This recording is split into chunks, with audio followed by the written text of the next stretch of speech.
दोस्तों, आप अपनी रोज की दिनचर्या में कई ऐसी चीजों को देखते हैं जिनका जवाब कई लोगों को पता नहीं होता। दिन और रात का ये समय हमारी पूरी दिनचर्या में एक महत्वपूर्ण रोल अदा करता है। रात के समय सब लोग सो जाते हैं और दिन के समय सब काम करते हैं, लेकिन सब कुछ ये परफेक्ट पीरियड में कैसे हो रहा है? आखिर पहले दिन और दिन के बाद रात कैसे होती है?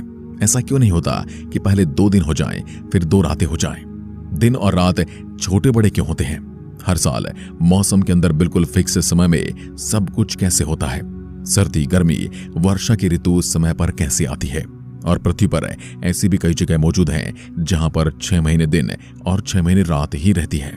आज इस समय के जितने भी सवाल आपके दिमाग में चक्कर लगा रहे हैं, उनका जवाब बड़ी सटीकता से आपको दे। ऐसे ही ब्रह्मांड के वीडियोस के लिए चैनल को सब्सक्राइब कर सकते हैं। दोस्तों, दिन रात कैसे बनते हैं, ये सवाल बहुत ज्यादा इंटरेस्टिंग है। सबसे पहले आपको बताते हैं कि हमारी पृथ्वी ब्रह्मांड के अंदर एक गोले के रूप में लटकी हुई है, जो दूर से सूरज के गुरुत्वाकर्षण के अंदर बंधी रहकर सूरज का चक्कर लगाती है। पृथ्वी के पास अपना खुद का कोई प्रकाश नहीं है। जो भी उजाला पृथ्वी पर आता है वह सूरज की ही ओर से आता है। इसलिए तो सूरज को पृथ्वी पर लोक देवता का दर्जा भी दिया जाता है। सूरज की वजह से ही पृथ्वी पर जीवन और जो भी पेड़ पौधे की प्रजातियां मौजूद हैं वो सब सूरज की देन है। अगर सूरज नहीं होता तो आज आप पानी पीते हैं वो भी नहीं मिलता, क्योंकि सूरज की गर्मी के बगैर पानी बर्फ के रूप में जम जाता। तो फिर आप जीवन की कल्पना तो छोड़ ही दीजिए। अगर ये कहा जाए कि हम सूरज पर ही जीवित हैं तो ये कोई गलत बात नहीं होगी। सूरज, आपको पता होगा कि पृथ्वी से 15 करोड़ किलोमीटर की दूरी पर मौजूद है और यह एक परफेक्ट दूरी है जहां पर सब कुछ ग्रह पर सही सलामत रहता है।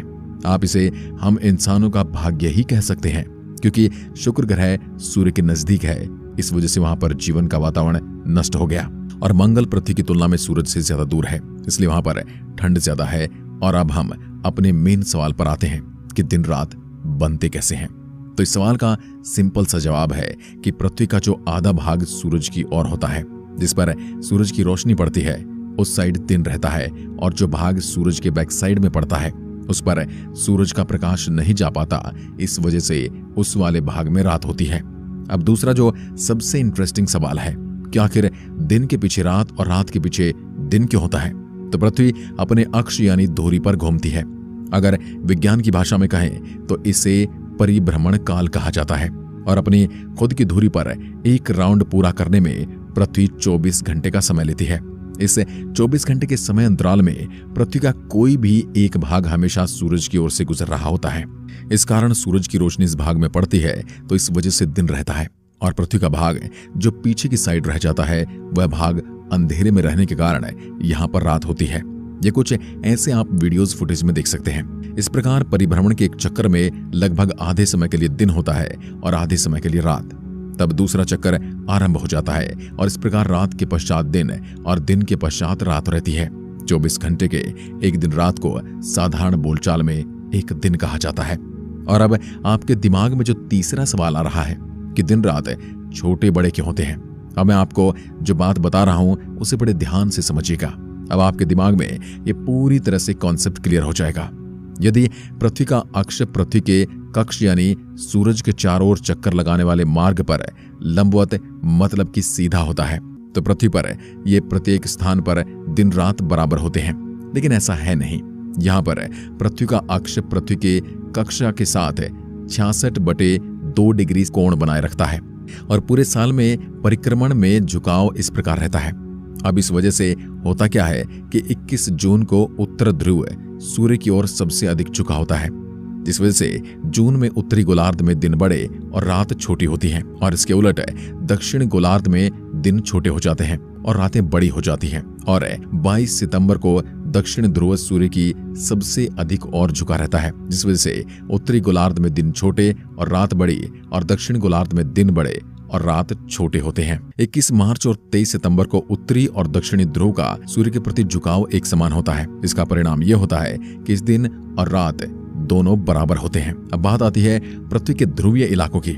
जैसा कि मैंने वीडियो में पहले बताया 6 महीने तक दिन और 6 महीने तक रात पृथ्वी के ध्रुवीय इलाकों में रहती है। उत्तरी ध्रुव 21 मार्च से 23 सितंबर तक लगातार सूर्य के सामने रहता है और दक्षिण ध्रुव 23 सितंबर से 21 मार्च तक विषुवत वृत्त पर दिन रात वर्ष भर समान होते हैं और मौसम भी वर्ष भर एक जैसा ही रहता है। अब बात आती है आखिर पृथ्वी पर मौसम कैसे बदलते हैं, साल में आखिर कैसे वर्षा, सर्दी, गर्मी का मौसम आता है। इस सवाल का जवाब छुपा है पृथ्वी के द्वारा सूर्य का चक्कर काटने के एक राउंड में। पृथ्वी सूर्य के चारों ओर एक परिक्रमण पूरे एक वर्ष में पूरा करती है, यानी एक चक्कर पूरा करने में 365 दिनों का समय लग जाता है। इसे ही एक साल कहा जाता है। इस परिक्रमण में अक्ष का झुकाव सदा अपने समांतर रहता है।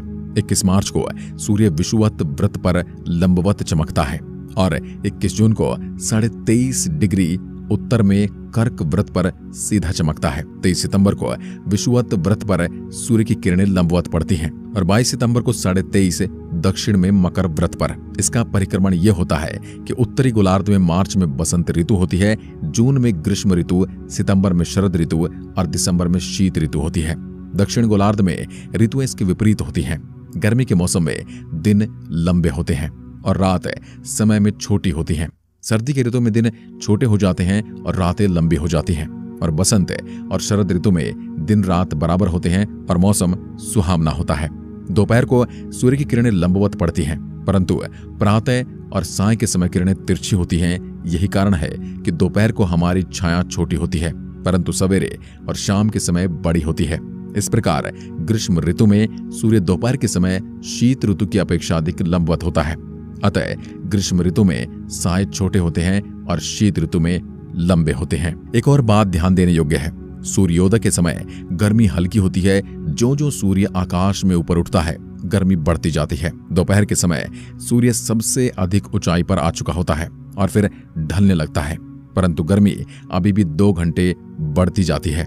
कारण यह है कि सवेरे से दोपहर तक धूप की बहुत सी गर्मी पृथ्वी में एकत्रित हो चुकी होती है और दोपहर के पश्चात भी सूर्य अभी 2 घंटे लगभग सीधा ही चमकता रहता है, जिससे पर्याप्त मात्रा में और अधिक गर्मी बढ़ती जाती है। फिर सूर्य और अधिक ढल जाता है, तब धूप में बहुत कम गर्मी रह जाती है। इस समय इसे सायकाल को मौसम ठंडा हो जाता है और रात को भी आधी रात के पश्चात आधी रात की अपेक्षा अधिक सर्दी हो जाती है।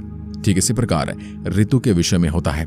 हमारे यहाँ जून में सबसे अधिक गर्मी न होकर जुलाई का मास सबसे अधिक गर्म होता है और शीतकाल में दिसंबर की अपेक्षा जनवरी में सर्दी अधिक पड़ती है। दोस्तों, ये था पृथ्वी पर दिन और रात बदलने का फॉर्मूला और इस तरह पृथ्वी पर ऋतुएं बदलती हैं। इसमें कुछ ज्यादा बड़ा विज्ञान नहीं है, सिंपल बातें हैं। उम्मीद करते हैं आपको समझ में आ गई होंगी।